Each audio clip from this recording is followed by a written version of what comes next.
Good morning. Good morning, good afternoon, good evening, depending on where you are in the world. Welcome to another one of our talks. Today we're going to have a very interesting topic who's going to be brought to us by Ana Moreno. The topic is exploring the relationship between spirituality, spiritism, and mental health. Another very interesting and very applicable topic. And hi, Anna. How are you? Thanks for being with us. Anna, before we start, I'd like just to present some reminders. So we now have a podcast-like series, Psychology and Spirituality: A Bridge to a Better Life, and it's based on the works by Joanna De Angelis. Every new episodes are offered every Friday at 7 p.m. Eastern time. So basically, those weekly talks, they are based again on the works of Joanna De Angelis, and they offer a safe space for us to confront, compare, correlate, and expand spirituality concepts from a psychology, bringing insights, actionable tips, and real-world advice to help us lead a better life. So make sure you subscribe to receive notifications in the USSF YouTube channel. And so also we're just around the corner for the 17th Spiritist Symposium. It's going to be on September 30th, this time in Portland, Oregon. And I can tell you everything, all the great things about that beautiful state. So you have a chance to go visit Oregon and also take part in a very interesting event. So the symposium will focus on the topic spiritual path to mental balance. Full day program, talks, panels, keyway sessions, a youth panel, kids and youth activities. So make sure you save the date.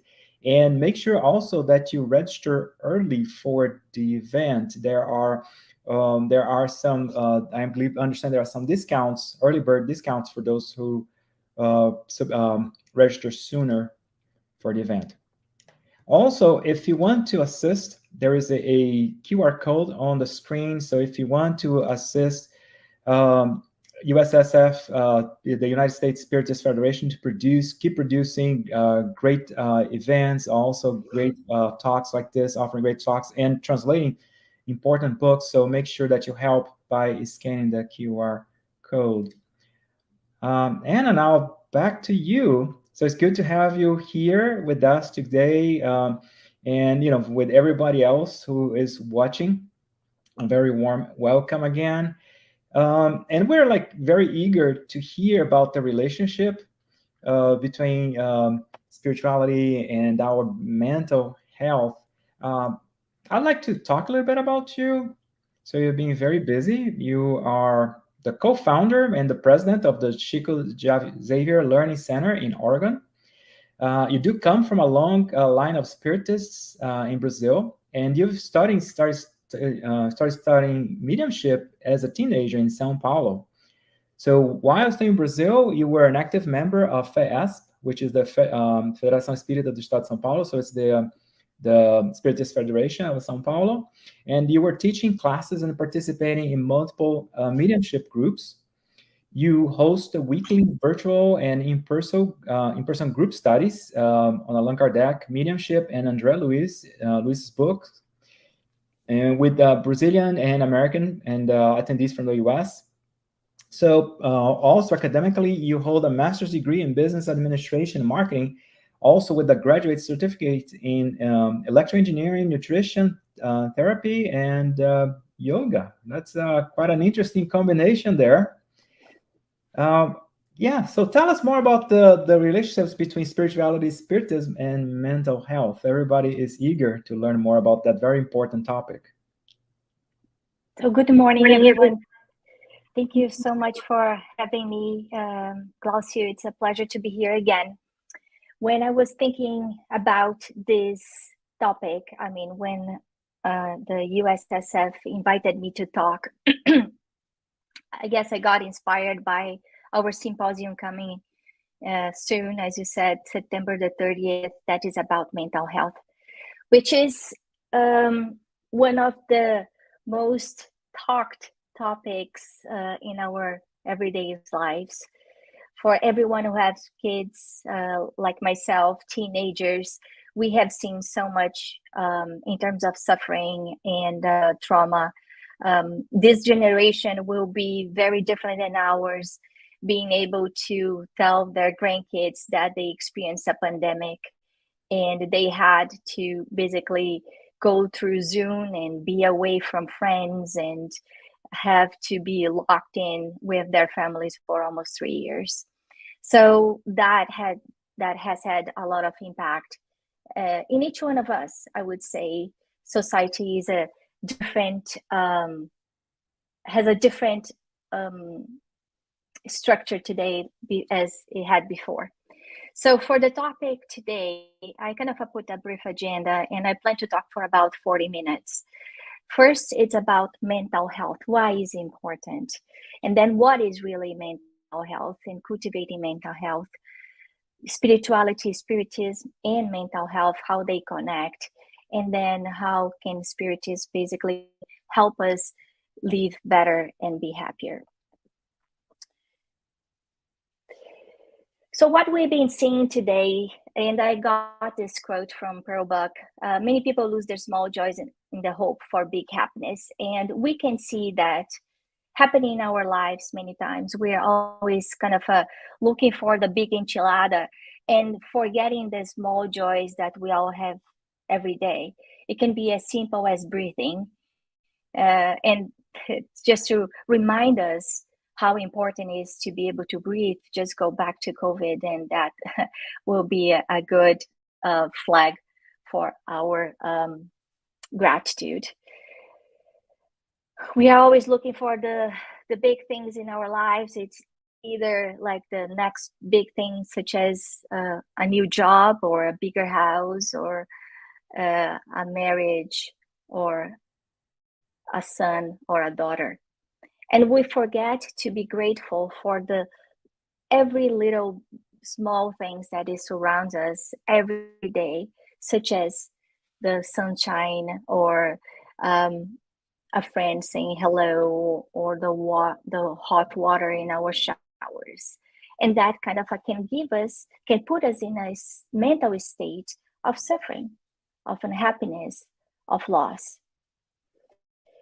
There is a medical doctor which is specialized in trauma. You may have heard about it. That's Dr. Gabor Mate. And he's a Canadian doctor. And in his studies about trauma, he came into a very simple conclusion that the research literature has identified 3 factors for universally lead to stress: uncertainty, the lack of information, and loss of control. And if we go back to this past few years of our lives, we faced a lot of uncertainty. We faced a lot of uncertainty about ourselves, about our families, about our people that we love. Some of us live in foreign countries, away from their family members, from the people that are most important for us, like our parents or grandparents, or maybe our kids. We had to relearn how to live in a world that being in contact with other people could be dangerous, that saying hello could be dangerous, that we would be walking on the streets not knowing if that would be a good idea. The lack of information that we have dealt with in terms of not knowing what will be the next phase, it would be easier or harder. How could we protect ourselves? What was true or what was not? This information that today that we know because of AI, if each one of us look up for different things, we're probably gonna have different answers from Google, because Google will probably give us what we expect to hear. And that can create a lot of confusion, a lot of turmoil, a lot of uncertainty, and of course, loss of control. When we are not able to deal with our own safety, we feel that we are impotent. And that's when we can easily get into the trap of feeling imbalanced and sad or depressed.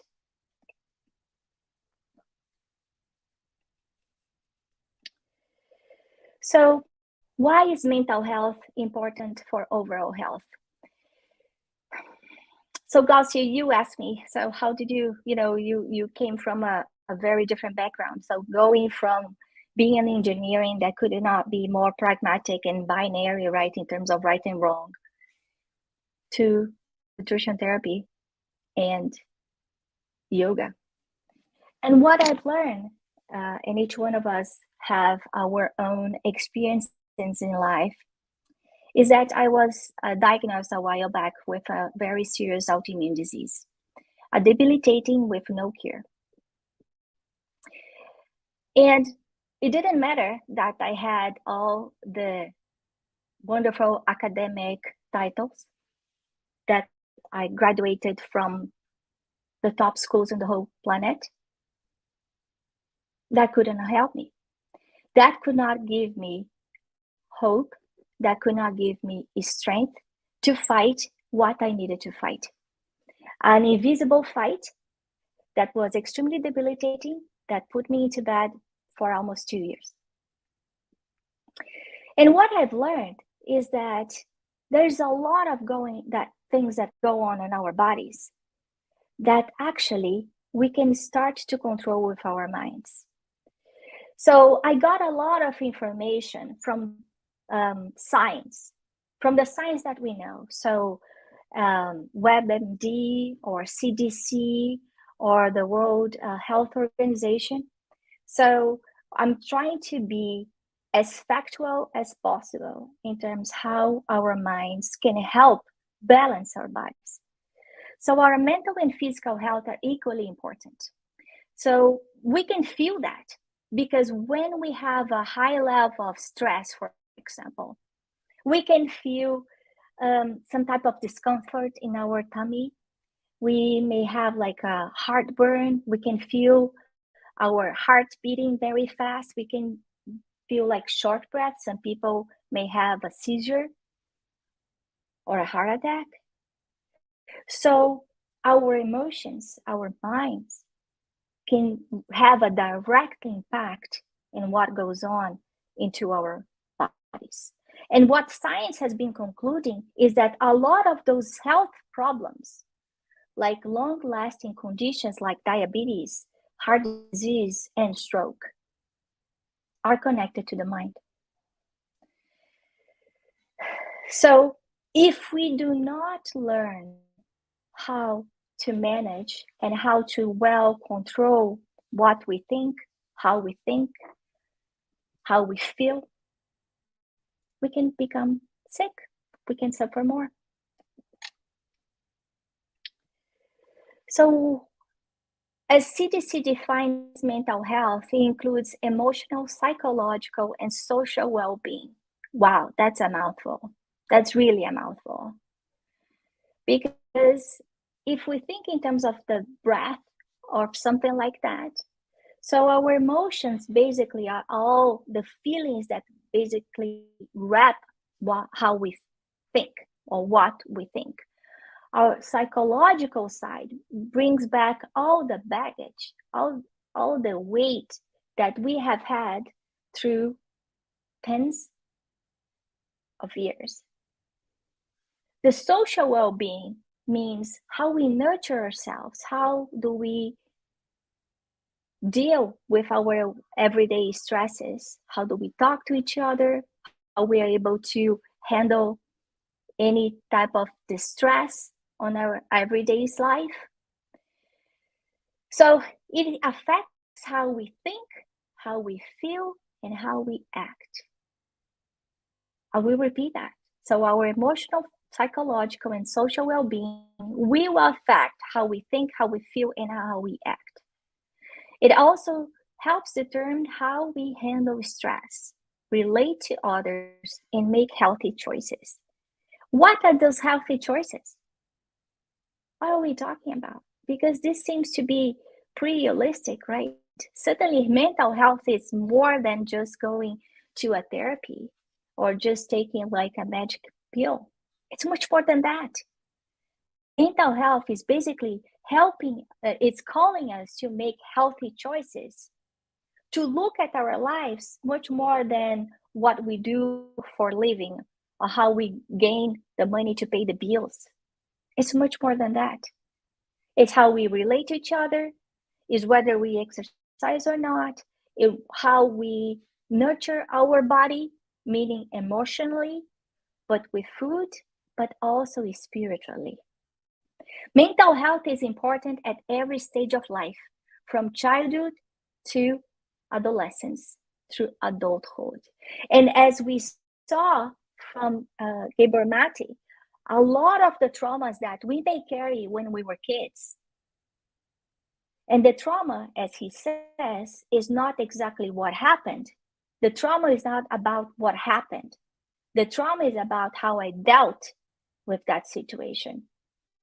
And that's kind of a connects back to what CTC is saying, with how we relate to the situations of stress of our lives. The same situation, like a cancer or a divorce or a loss of a child, which are extremely difficult for anyone, can be handled in a very different way from different people. And even if we are talking about siblings. So it's not a matter of, oh, they came from a different family, they didn't have, loving parents, or no. It's something that's within us. It's our responsibility to own our mental health and make the decisions that are better for us. So I listed 3 factors that can contribute to risk of mental health. And I put on the top right the suicide and crisis lifeline, because this is important. The biggest gift, the largest treasure that we have as human beings, as Spiritism says, is our life. That's the biggest blessing. And then if we are facing a moment that we feel so empty inside, so hopeless, that we think it's not worth it, we need to ask for help. We need to go and look for help immediately. Because spirituality, as well as Spiritism, tells us that life continues after the death of our bodies. So there's no solution by running away from our problems. That's not going to help us in any shape or form. So the first thing that I want to talk about is this feeling of feeling hopeless. That's loneliness and isolation that can pull us out of life and avoid being around people who loves us. Data has demonstrated that when people are feeling lonely or loneliness, there is a bigger chance of suicide thoughts. Feeling hopeless is one of the clinical factors of depression. So if in this moment you feel like you don't have any hope, you need to look for help. And the fact that we are talking about spirituality and spiritism doesn't mean that we should not look for help from our science. So look for a doctor, look for a therapist, a psychotherapist, and ask for help. There are many reasons why people feel depression. There's many reasons why people feel hopeless. And in no moment I'm saying that that's not valid. And that's why we need to face it and ask for help. The second point that I want to talk about is the imposter syndrome. And this usually happens when we come from a family that is very strict. That family that is loving, it can be loving or not, but you're always pushed to do more, to do better, to be perfect. So there is this hidden trauma inside of us that we never meet the standard, the expected standard, no matter where we are. In this case, that can cause some ongoing chronic medical conditions. The imposter syndrome is a condition of feeling anxious and not experience success internally, despite of the high performing results. So it's not objective. People with this condition may feel like a fraud or phony and doubting their abilities. They feel like success is impossible. And by that, I don't mean only professionally, I mean in different areas. So no matter what I do, I may have the Superman cape, but I feel like I'm never good enough. And people with imposter syndrome feel like they're always afraid of not meeting expectations of others. And the third point that I want to cover here as a factor, a risk factor, is when we lose connection to ourselves. And this is probably the most important one, because life poses so many things, so many distractions. We have never had in our lives an ability to search, to know, to have as we have right now. Technology has opened all the doors and windows so we can have information about what's going on the coup in Russia right now, or what they are doing in China, as well as what's going on in Portland. And with that amount of information, looking so much outside, we may forget to look inside. And when we forget to look inside, we do not pay attention to our peers, to our pain, to our needs. And we start looking for answers in the wrong place. We may look for answers into any type of addiction. So, it's 5 o'clock somewhere in the world, so let's have wine. Or maybe it's not even 5 o'clock. We may look for some type of use of drugs, which in the past were illegal and now legal in many, many states. And we use those drugs, illicit, illegal or not, to numb ourselves, to numb how we're feeling. So it gets easier to deal with the stress, with failure, with frustration, with unhappiness.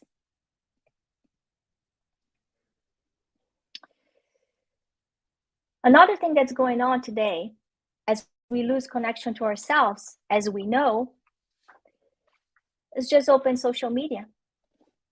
We open social media and we have an impression that everybody's happy but us. Everybody has everything but us. Everybody's able to go to fun places but us. What's wrong with me? Why my life is not as glamorous, as fun? Because that's not reality. And then what we do is that we adapt our personality to feel loved. And suddenly having a like in our Instagram becomes survival mode. Like, if that's really relevant, if someone that doesn't even know me likes what I wrote or not, or my clothes, or my new hairdo, or what I said, or needs to know what I'm eating. So when we mix what is really important with what people tells us that is important, we have disconnection, rupture with ourselves. And that comes with a very strong result from CDC. More than 1 in 5 US adults live with mental illness. I don't know if you know that, but during COVID, 40% of the US population had mental illness. 40%. By 2030, 1 in every 2 adults in the US will be obese.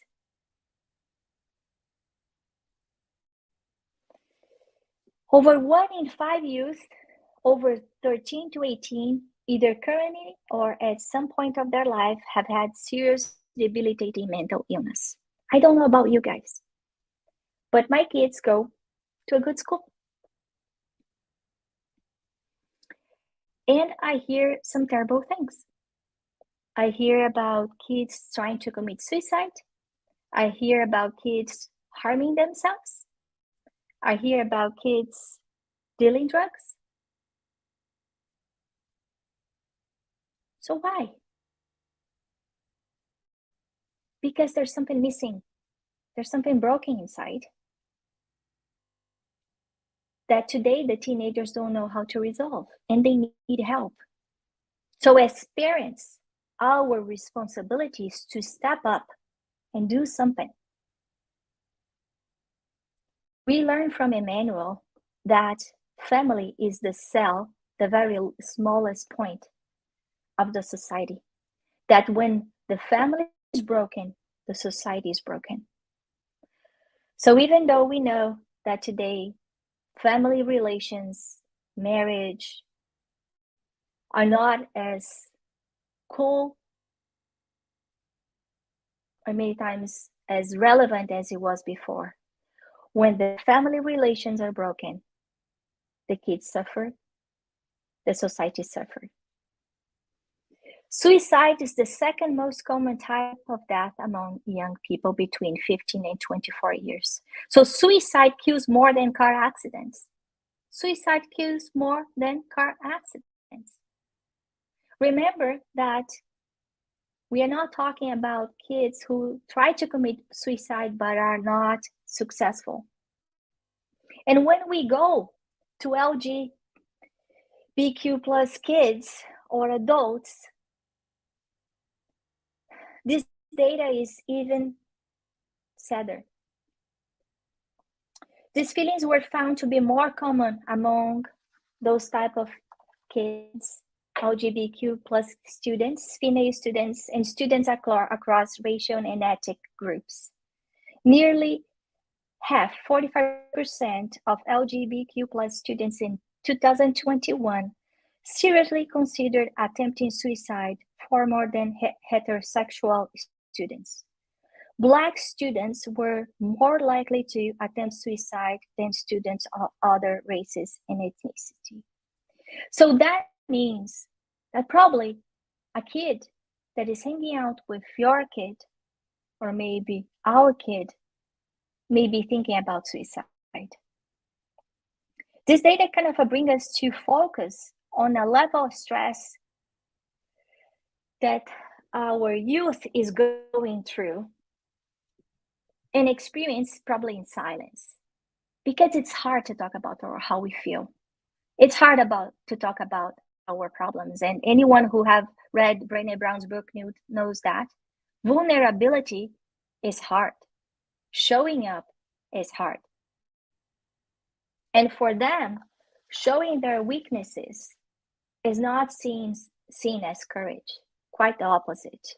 And we need to help them. And I think that that's another thing about our symposium in September, because there is a youth area where not spiritism, but religiousness is important. It's an important critical seed to plant into our kids' hearts.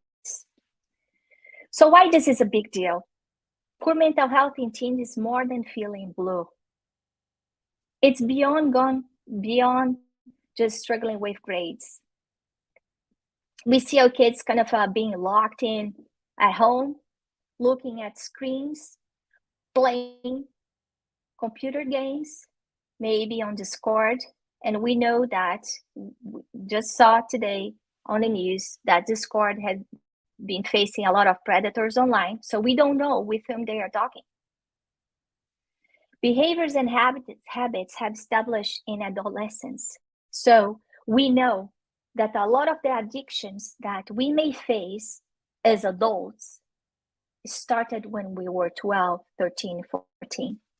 When I was living in London, and this was about 10 years ago, I remember seeing an ad on the buses over there that were really shocking. They were going through a campaign to reduce the amount of drinking in adults and kids.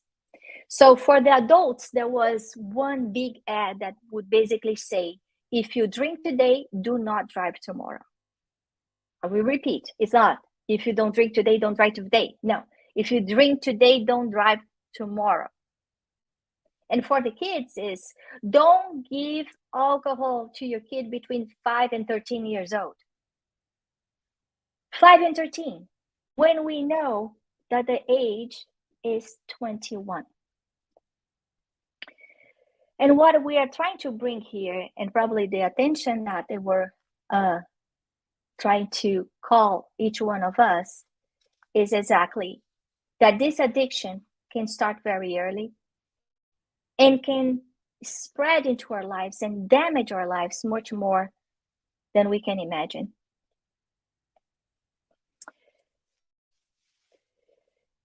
Mental health problems are linked to behavioral risks. So when I am feeling lonely, empty, frustrated, I may go for illegal drugs to numb myself. Maybe the trauma came from my family, came from outside.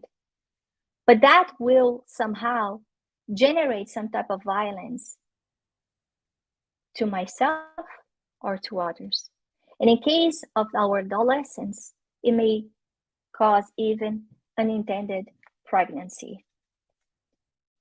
So taking care of our mental health, looking at our kids, helping them, making good decisions, creating healthy habits that can carry on through the years is very important. So they can grow up as adults with a stable mental health. So how can we cultivate mental health?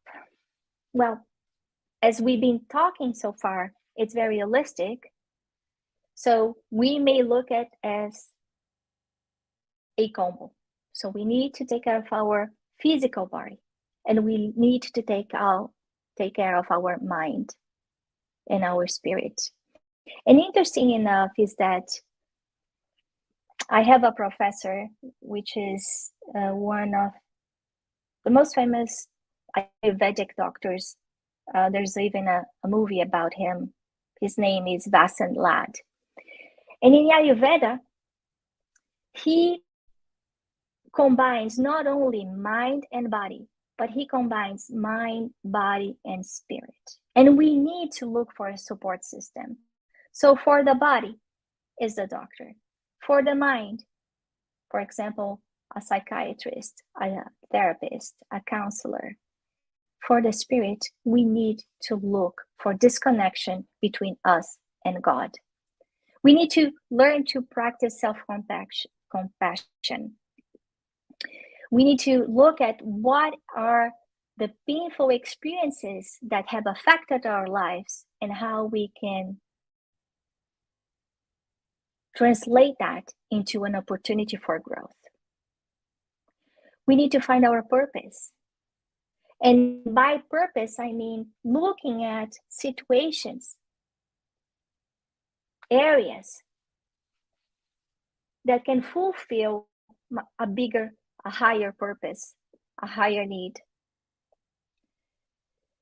If we start to cultivate better relationships with ourselves and others, if we look for some type of community that brings us good feelings, that make us better people, If we look at our experiences in life, like the contact with nature, like reading good books, listening to good music, meaning calm music, we will be cultivating mental health. We will be nurturing our body.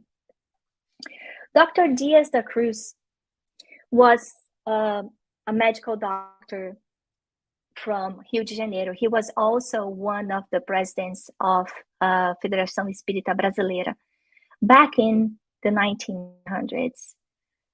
And he says that on many occasions, our conduct can be our illness as much as our behavior can represent our restoration and our healing.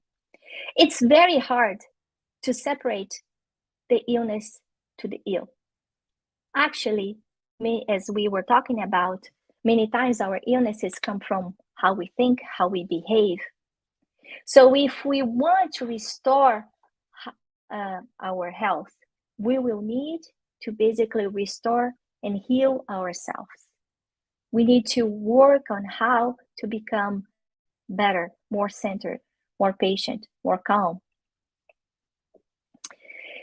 And with that, there's no sickness, but sick people. Remembering, as we said, that if we reframe our experiences, if we use the beginner's mind, like looking at everything with curiosity as an opportunity for growth, we will learn something about every single experience. That doesn't mean that we like.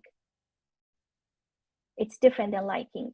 But there's a difference between happiness and pleasure. And many times we choose pleasure rather than happiness. So the pleasure is to drink, for example, a bottle of wine. So that's immediate reward. And I know myself. But happiness, because I have a liver problem, I should not drink wine. And many times we choose to drink wine even though we know that we have a liver problem, because we are looking for the immediate pleasure instead of the ongoing happiness. So our mind rules. We need to set a discipline. We need to set for us, not for others, for us, because commanding our own body is already hard enough. The limits. And look for solutions that are good for us from a body, mind, and spirit perspective. The second thing is to practice gratitude and love to us and to others, and pay it forward. And that's contagious. Every time we do something to others that is good, we feel good. And that may inspire others to do good things as well. Spread positivity. Nobody likes a grumpy person. Nobody likes someone that is always complaining and just saying unhappy things and having unhappy thoughts.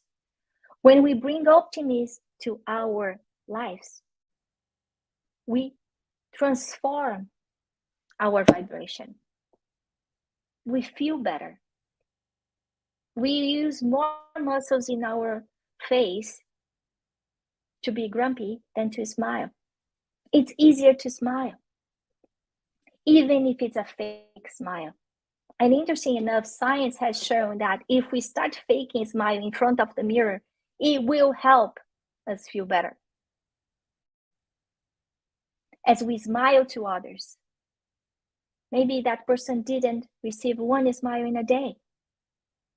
And that kind of happened with me the other day in the supermarket, that I was about to get in line and there was an older gentleman just about to get in line. And then I told him to go first and I smiled at him.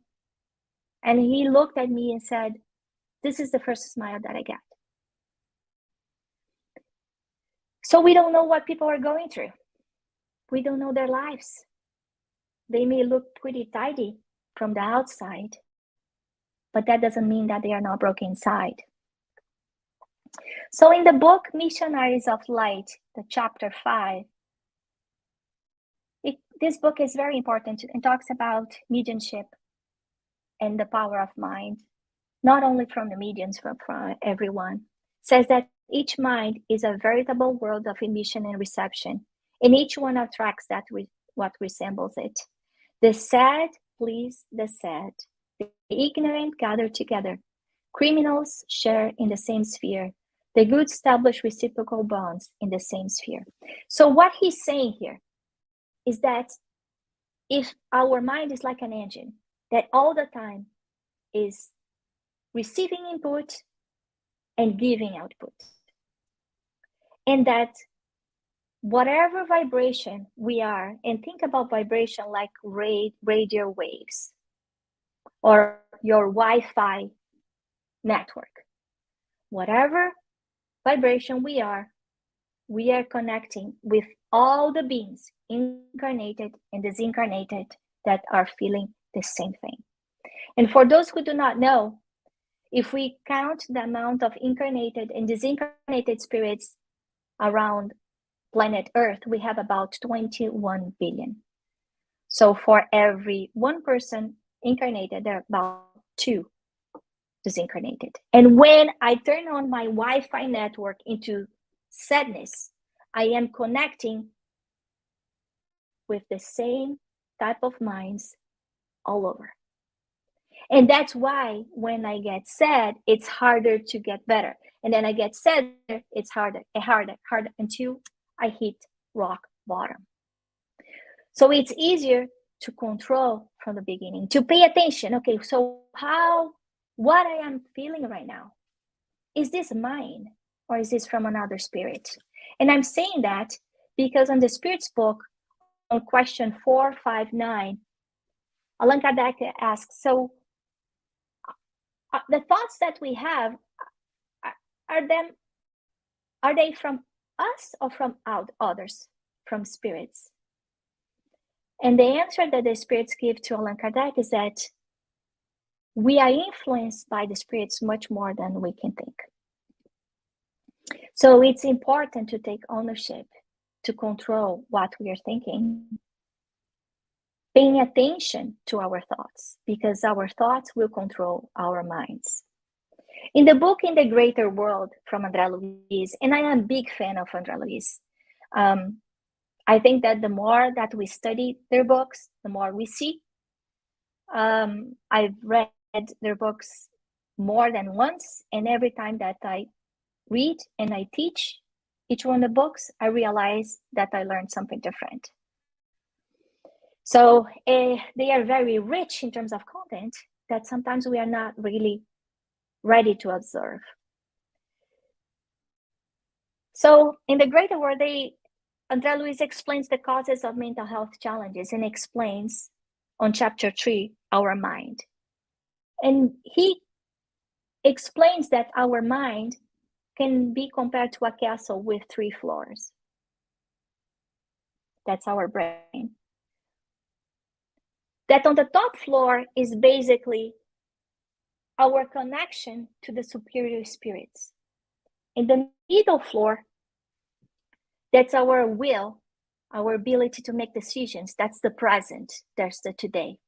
And in the bottom part of the brain, that's our subconscious. Our subconscious is bringing back memories, vices, experiences from previous lives, our instincts. And if we look back to humankind, we will see that history shows that we have done many wrongs. And these wrongs were done not by them, were done by us too. So this is all in this little compartment. But every day, in every single action we have, we are able to choose from each one of these 3 floors how we want to act instead of react. Because if we try to react, we will always go to the basement, to all these old vices, the repetitive behaviors that we have brought from the past millennia, maybe. But we have our ability in the middle floor to control our will, to put our knowledge in place, to use our free will to make the right decisions and be inspired by the top floor, by the celestial beings, to make better decisions into our lives, to think better, to feel better. Our brain is divided into 3 distinct regions. Let's take if there's a 3-story castle, as I explained. On the first, we place the residence of our automatic impulses. That's the basement, symbolizing the living summary of the services performed. In the second, the middle, we locate the domicile of current conquests, where the noble qualities that we are building are built and consolidated. In the third, we have the house of the super notions, indicating the eminences that we must reach. So habit and automatism lives in one of them. So we need to pay attention. We possess in ourselves the past, the present, and the future, and we may choose which direction to take. Master Eckhart was a theologist from the 14th century, and he says that the human being has so many skins inside that covers the depth of their heart. And we know so many things, but we don't know ourselves. Why 30 or 40 skins or hides as thick as hard as an ox or bear's cover the soul? Go into your own ground and learn to know yourself there. This was written in the 14th century, and he was not aware of what's going today. He was not aware of Facebook or Instagram. He didn't know that we would have the fake images of who we are to be liked and forget to pay attention to who we really is. So we need to look inside of us and say, okay, what type of personas I'm trying to live in, who I'm trying to be. So we learned from Allan Kardec on the question 919 that the most effective and practical way to improve ourselves has been taught by a philosopher in ancient Greece, which is know yourself. But how do we know ourselves? We know ourselves by doing a daily reflection of who we are, what we have done, good and bad. If we have helped or hurt anyone, if we have something that people can complain with us that we need to fix. This way we can analyze what we are doing every day.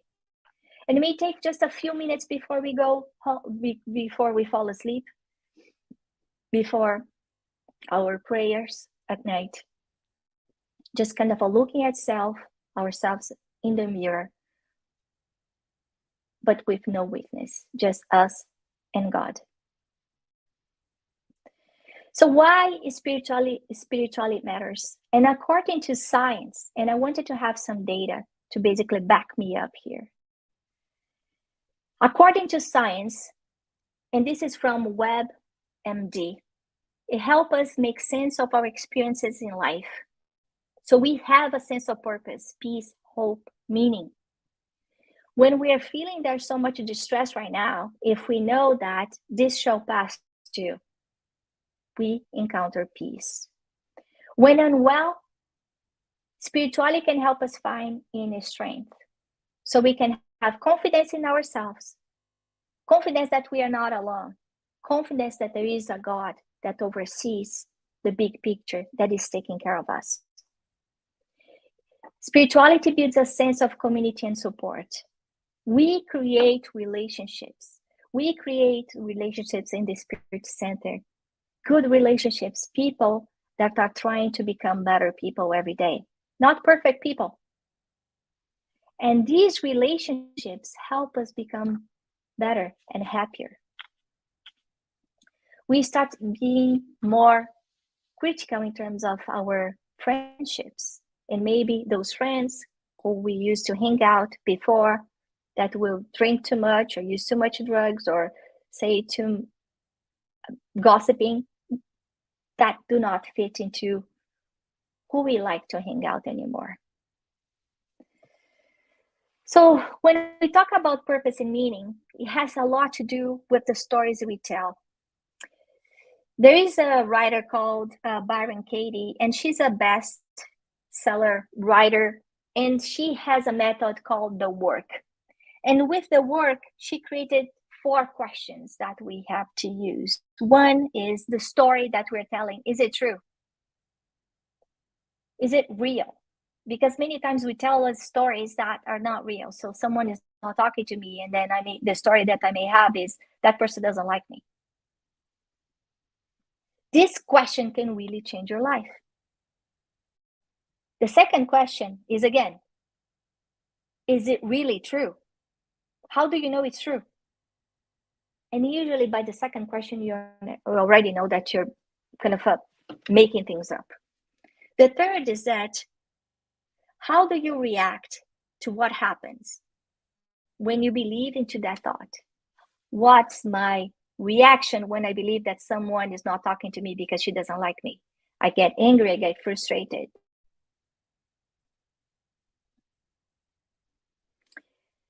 And the fourth question is that, who would you be without that thought? And with those 4 simple questions, we can reframe the stories that we are telling us. The second point here is to simplify our lives and refocus to what matters. What I mean is that sometimes we are always in this rat race. And I came from the Bay Area. Don't get me wrong. When I moved from Brazil to the United States, yeah, I was driven by ambition, career growth. Yes, I invested a lot in my career. And then suddenly, when enough is enough, what is really important? When we die, nobody's going to ask you about your title, the brand of your car, the size of your home. They're going to ask you, how many people did you make smile? How did you treat your kids? What did you do with your life? What is your heritage? Morally, not monetarily. The third point is focus on what we can control. And many times we kind of get lost into that because I'm thinking either in wrongs that I did in the past or what may happen in the future. And I forget that the only thing that I can control is the present. The only thing that I can control today is my daily choice. I cannot change the past. I do not control the future. No matter what I do, how much I try. So, how do we expand the toolbox? Spiritism can help. The toolbox that will help us take care of our body and our needs. And I try to bucketize in 3 areas. One is coping strategies. So Spiritism can help us deal better with our daily life's challenges. It can help us make more balanced, resilient, give us strength. Prayer and meditation is a great tool to connect to our higher self and to God. And the third bucket is about love and charity, because it feels good to do good. When we help others, we forget our needs, our pain. So the coping strategies, as we were talking about, in Peter 1, chapter 5, verse 7, says, cast all your anxiety on him because he cares for you. And then Emmanuel kind of goes back into daily bread on chapter 8 and says, place your concerns and disquieting fears in the hopes you have in the celestial Father, because he cares, because the divine love desires the well-being of all of us. So what Emmanuel is trying to say to us is that we are never alone, that there is a God that is a Father, a loving Father, a perfect Father that is taking care of us. And some of the ways that we can see that is just looking, observing the nature. We see 4 seasons. When we are in the middle of the winter, we think that everything is dead, and it suddenly springs opens up and we see the flowers, the birds. So the same thing happens when we are facing anxiety, suffering. That will unfold into better times because we are here to learn. We have a Heavenly Father that wants us to be happy, that wants us to grow, to become better. We should not forget this prescription from Peter to ask for help, to put our pain, our frustrations, our fears into God's hands, because it will unload ourselves. Prayer meditation. And I choose Matthew chapter 7, verse 7. Ask and it will be given to you. Seek and you will find. Knock and the door will be open to you. So the power of prayer, and we have seen scientists studying prayer and noticing that we can get more strength when we pray. We should not be asking for material things. And usually when we are praying, we always asking, and we forget that prayer usually has three folds. One is to honor, the second is to thank God, and the third is to request. When we are requesting things, remember to request for courage, for patience, for energy, for love, for health. God knows our needs, but He waits for us to ask. He wants us to ask. The second aspect that I want to see is gospel at home. And the first book that Divaldo worked with Joana de Angelis was Message Amor, which is the home of love. And Joana de Angelis explains to us that when we pray at home, the gospel at home, we basically enlight not only our house, but the whole building, maybe the whole community. And we heal our home. It's like a hygiene for a home. We change the vibration of our home. We bring peace to our home. The third aspect that I want to talk about is meditation, reminding ourselves that our mind controls our body. And when we meditate, we basically try to clear our mind, to center ourselves. And this is proven to treat depression and anxiety. It is proven to increase concentration. And it's hard to meditate. It's a practice. There's no end. But the idea is that 5 minutes a day, 10 minutes a day can make you 10% happier, as we know. And the book Missionaries of Light talks about prayer on chapter 5, says that prayer, elevated meditation, uplifting thought, transform the atmosphere, purifying it. Elevated thought sanctifies the surrounding atmosphere and has properties that human being is far from imagining. Our thoughts are like invocations. Our thoughts are like invocations, as our thoughts work as magnets to our desires and will. So we will find what we look for, good or bad, because our thoughts are like invocations, are like magnets. The third bucket, love and charity, which is do to others what want others to do to you. Charity is contagious. There was a research done by UCSD and Harvard showing that giving is contagious, that when we give, not only we have this immediate reward of feeling better, and be giving, I'm not saying just giving material things, but we also inspire others to pay forward. So we can be a change agent into our society, into our group. Another study from Claremont Graduate University shows that giving has been linked to release oxytocin, a hormone that induces feelings of warmth, euphoria, and connection to others. So the idea is that doing good, charity, gives you a high. So things to remember here. If you are feeling hopeless, if you are feeling lonely, if you're feeling like things are just not working out and you are not strong enough, look for help. And by that, I mean body, mind, and spirit. Look for help. Be accountable for your well-being. Is not your partner's responsibility, is not your kids' responsibility, your parents' responsibility. We need to be the CEO of our lives. We need to own our lives. Don't let the green grass distract you. Don't think life is based on Instagram, Facebook. Disconnect from that and connect with real good people.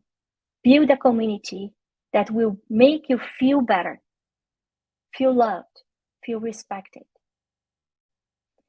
And the fourth thing is be compassionate with you and with yourself, with others. We need to love ourselves. We need to love others. And I want to wrap up with this Lao Tzu saying that watch your thoughts, they become your words. Watch your words, they become your actions. Watch your actions, they become your habits. Watch your habits, they become your character. Watch your character, because it becomes your destiny. Thank you.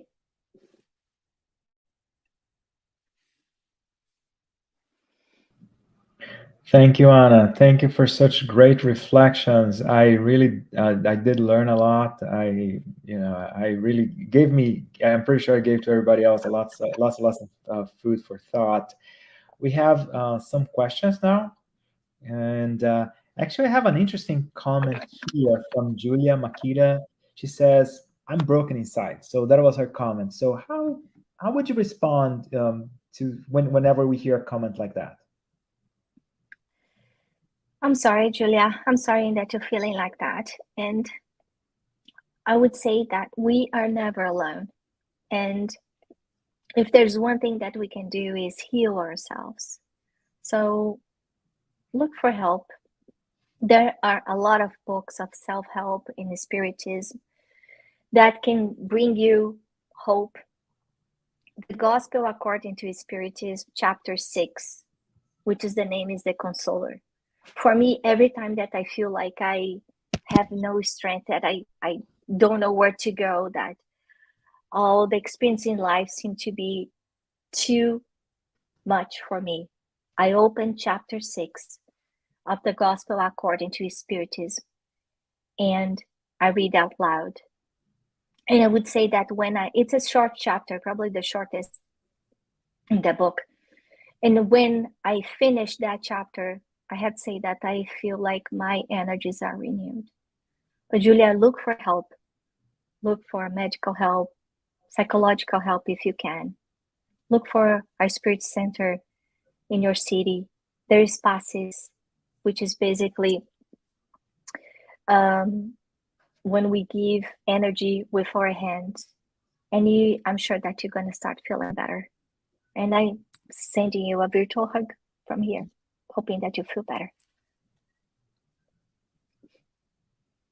Thank you, Anna. A question from Jusara Carngold. The imposter feeling can be even well disguised in our persona, right?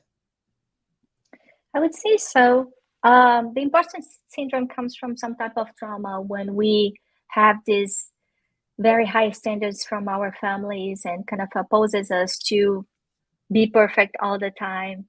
And that may kind of probably flip the coin that we may have really heavy hands and become perfectionists with others and with ourselves, kind of causing suffering at a different level and the stress and distress for a different level as well. Excellent. Thank you. So a question from the United States Spiritist Federation: how to leverage the convenience of living in a connected world while avoiding the risks of depression? I think that living in a connected world is a blessing. Without that connection, we will not be able to outreach so many people and connect with great speakers and learn so much. On the other hand, real life connections, meaning hanging out with people that make you good, feel good. There is this exchange of energies that can heal a lot. One of the risks of depression is mostly when we center our lives into ourselves and we isolate ourselves from real people. And sometimes the depression comes when we isolate ourselves from people who love us. So we just shut the door. So it's important to have a balance, to have both sides into our lives. So make our choices, not too much in one side, not too much on the other side. Okay. Thank you. So Daniel Santos has a question. How can we educate our children in today's polarized world when social media is a stronger force in our society? It's very hard. It's very hard, Daniela, and I feel that every day. And I have to say that many times what I tell my kids is that the same way that I will not let them eat hot dogs for lunch and dinner and breakfast every day, I will not let them have social media for breakfast, lunch, and dinner every day. So we as parents, we need to be the enforcement law inside our families, teaching them how to create discipline and moderation in everything that they do. I understand that social media many times is the way that they connect to their friends, and isolating them from these friendships may not be good for them either. But we need a balance. So the same way that we need to have vegetables and fruits and proteins and grains into our everyday meal, they need to have that from a mental perspective. So it's not only social media. What else? So, still going back to having a balance, right? Having a balanced life and helping our children live a balanced life. Yeah. And remember that the habits that they create right now will carry into their adulthood. So if they do not know how to put limits into their choices, they will not be able to do that as adults as well. We in life, we learn the hard way to get no's. We all get no's. So it's important for us as parents to tell them no's and put limits too. Excellent. Thank you. Very good. So Yasko Arakawa has a question. Hi, Anna. Great topic. The first generation of our families coming to the new world, say those living in the last 1 or 2 centuries, mostly immigrants, low-class workers, they suffered of lots of uncertainty, lack of knowledge, and no control of many situations. Did resilience play a role in their survival? How about more realistic expectations and thereby less frustration? Thanks. Yes, I love that. There is a saying I think it's an Arabic saying that strong parents make weak children. No, let me go back. Hard times make strong parents. Strong parents makes weak children. Weak children make hard times. And then hard times bring strong parents. So I think that resilience has a lot to do with the way they survived. And I would say that my grandparent came to Brazil with a banana. And I think that he had like $10. So it was in the middle of the Spanish flu. And it was a desperation, total desperation. And he came to Brazil at the age of 13, alone. And I can't imagine, I have a 14-year-old. I can't imagine his mother, the suffering and the desperation of this woman to send her child to a new world, to meet someone so he would not die of the Spanish flu. And he had a hard life, a pretty hard life, worked like hell. And then luckily, I would say that God takes care of us because he was there working at the harbor. And one man, a good soul, basically saw that young man basically sleeping there and working to make to be working for food, and he says he decided to help and give him a job, and that's how it all started.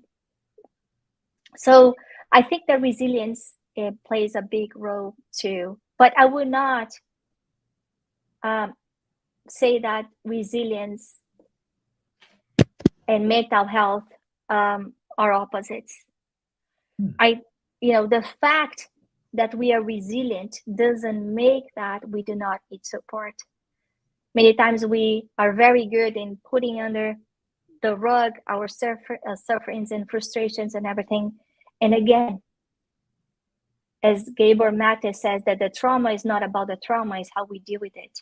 So the experience for my ancestors might be very different, varying from person to person, and how they deal with it. What type of person did they become? There is a comparison that I like to make, that, 3 types of people. So like a carrot person, which is very hard, and we put into boiling water and become soft. The second type of person is an egg that is very hard from inside. Or, if you open the egg, it's very soft, right? But if we put in the boiling water, it becomes hard. And the third type of person is a stone that we put into boiling water and it stays the same. So I don't think we can basically put everybody in the same bucket. Each one of us will deal with that experience and have resilience put in a different way inside them. Interesting. Thank you for clarifying that. We have one last question for you. How to impact, and that's from the U.S. Spiritist Federation, how to impact the sick attitude of others in a positive way? So as we were talking before, they're not sick people, they're not illnesses, they're ill people, right? So if we are seeing someone that needs help, I think that the first thing that we can use is compassion and no judgment, which is very hard, but that's what we saw from Jesus. He didn't judge even his apostles, 12 of them that were very imperfect and sick. Each one of them had their traumas and limitations. Nevertheless, he gave opportunity and showed by example what was the right. The second thing that I would suggest is praying, because praying should be our first resource, never the last one. By praying, we connect with this unimaginable power of wisdom and energy and goodness that can basically help us heal and help heal others. And when we pray for other people, that is charity, actually. We are doing good. We don't need to tell them. This is something between us and God. But we may rest assured that all the prayers that are done with our hearts, with deep sentiment, will help the one who is receiving. Excellent. Thank you. Thank you for sharing that. Just as a reminder, and Anna, thank you for such a great explanation, such very interesting, very thoughtful lecture. Thank you for having me. It's a pleasure always. So do you have any final words, any final comments? Also, if you have any particular projects that you're working on that you'd like to share with the larger audience, would you care to share with us, or any final comments? No, I would like to invite everyone to come to Portland, to beautiful Portland, the city that we loved, and all this green, lush nature. And I'm sure that you guys are going to have a great time and learn a lot, and not only how to heal ourselves, but also help others in need. And the sense of community is very important. This exchange of love and being in the same place with a like minds, it's a growth opportunity for everyone. So that's my invitation for everyone. Yeah, Spiritual Path to Mental Balance, 17th Spiritist Symposium, Portland, September 30th to 2023. Also, as a reminder, we will continue. There are going to be some great lectures like the one we had today and the future. So stay tuned on our channel, on the U.S. Spiritist Federation channel, on YouTube, and also on the Facebook page. And finally, Anna, would you care to say the final prayer for us? Yes. So let's take a deep breath in and out, sitting comfortably in our chairs, opening our hands face up, opening our hearts, elevating our thoughts to our Almighty God, thanking for the opportunity of being here this morning, opening our weekend with love, with peace, with joy. We pray today, dear God, asking for a whole planet with such disturbance and pain. May you help and heal each heart that needs help, each person that feels broken, each soul that looks for the light. Help each one of us on our search for ourselves, for our growth. Help us be the servers of your love, no matter where we are. Protect our families. Protect those in need. Thank you for this day. Thank you for our lives.